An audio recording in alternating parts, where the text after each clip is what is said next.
नमस्कार दोस्तों, आपका स्वागत है मेरे YouTube चैनल एवी क्लासेस में। मैं आज ज्योग्राफी का लैटिट्यूड, अक्षांश और देशांश का टॉपिक लेके आया हूँ। जैसे कि हम प्रीवियस वीडियो में देख चुके हैं, हम टॉपिक बाय टॉपिक ज्योग्राफी के कवर करते हुए चल रहे हैं। इसी प्रकार आज भी हम लैटिट्यूड पढ़ेंगे, अक्षांश और देशांतर पढ़ेंगे। चलिए स्टार्ट करते हैं। मैं ग्लोब के बारे में पहले आपको बता देता हूँ। ग्लोब ये पृथ्वी का एक प्रारूप होता है। मतलब ग्लोब जो होता है, ये पृथ्वी, पूरी संपूर्ण पृथ्वी को ग्लोब पर दर्शाया जाता है। यह एक प्रारूप के रूप में इसमें बताया गया है।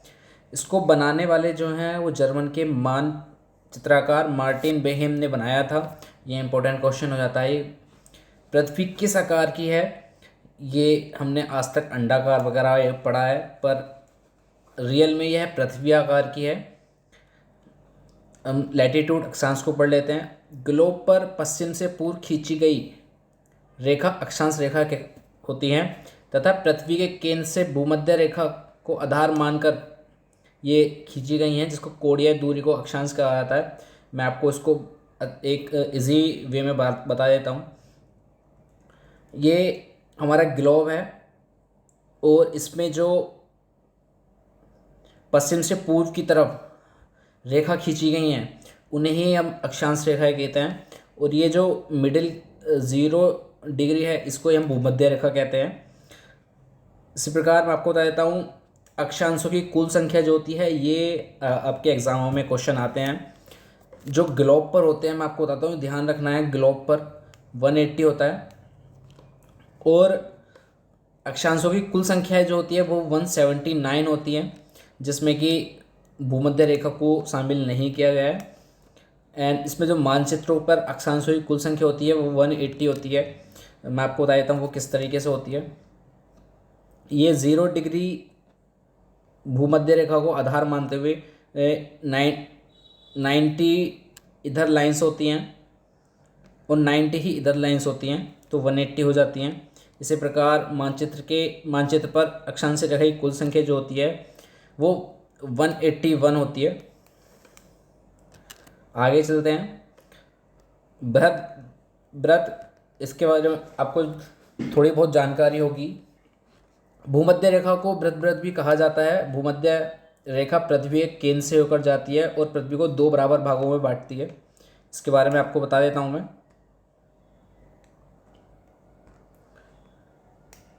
ये हमने एक ग्लोब बनाया, पृथ्वी है मतलब हमारी है, और इसको जो मिडिल में से काट रही है 0 डिग्री भूमध्य रेखा, ये जो केंद्र से होकर जाती है, इसी को हम व्रत कहते हैं। जो इसकी ध्रुव परिधि होती है वो 4008 किलोमीटर होती है।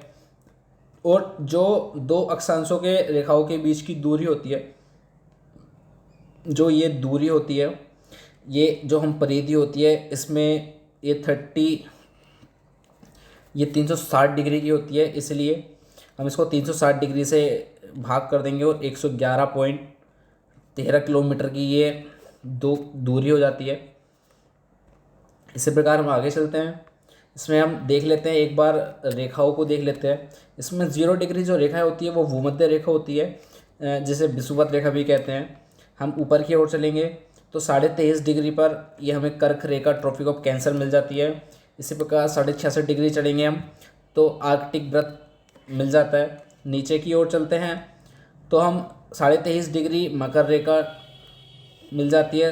66.5 डिग्री पर आर्कटिक व्रत मिल जाता है। आगे चलते हैं। इसके बारे में हम आपको पेटी के बारे में बता देता हूँ, थोड़ा बेल्ट के बारे में। जो बेल्ट फर्स्ट कहते किसे हैं ये जान लेंगे। जो 0 डिग्री देशांतर, 0 डिग्री जो भूमध्य रेखा है, इससे ऊपर के हम दो, ये हमने 5 डिग्री पे, ये 10 डिग्री है।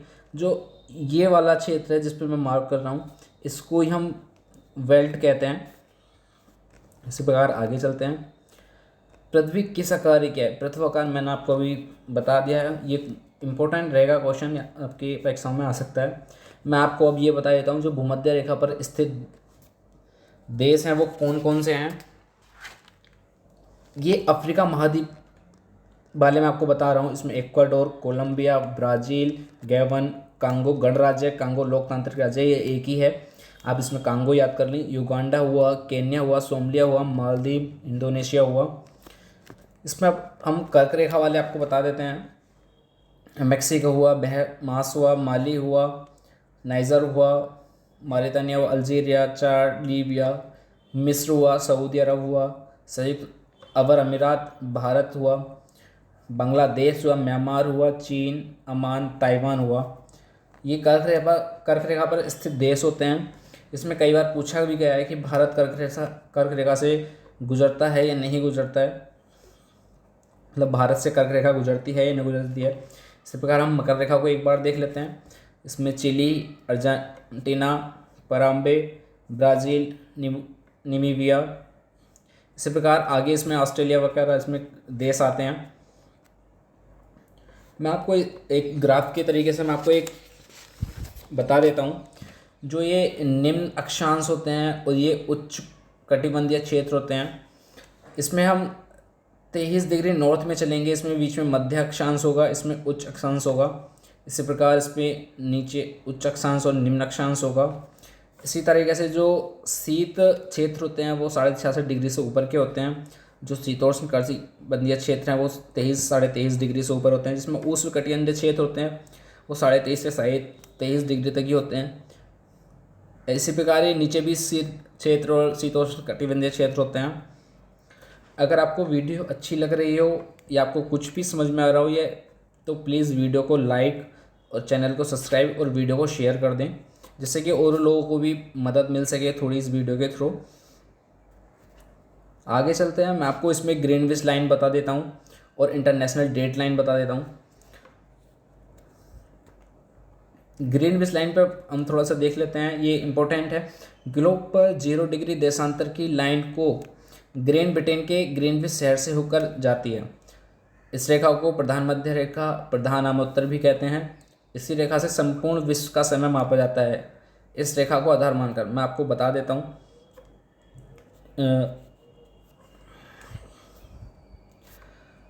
ये ग्लोब पर जो 0 डिग्री देशांतर रेखा है, 0 डिग्री, तो ये ग्रेट ब्रिटेन के ग्रीनविच शहर से होकर जाती है, इसलिए इससे संपूर्ण विश्व यहाँ से ही समय मापता है। इस प्रकार हम आगे चलते हैं, इंटरनेशनल डेट लाइन की तरफ चलते हैं, जो 180 देशांतर का आधार मानकर अंतर्राष्ट्रीय तिथि रेखा मानी गई है। तो इसी से हम डेट का अपना बता सकते हैं कि कौन से कहाँ पे डेट होती है। चलिए आगे चलते हैं, मैं आगे आपको लेके चलता हूँ। आज की वीडियो यहीं तक रहेगी, और अगर आपको कुछ भी समझ में नहीं आया तो मुझे कमेंट बॉक्स में आप बता सकते हैं। और मिलते हैं एक और नई वीडियो के साथ, नई टॉपिक के साथ। तो अपना ख्याल रखिए। जय हिंद, जय भारत।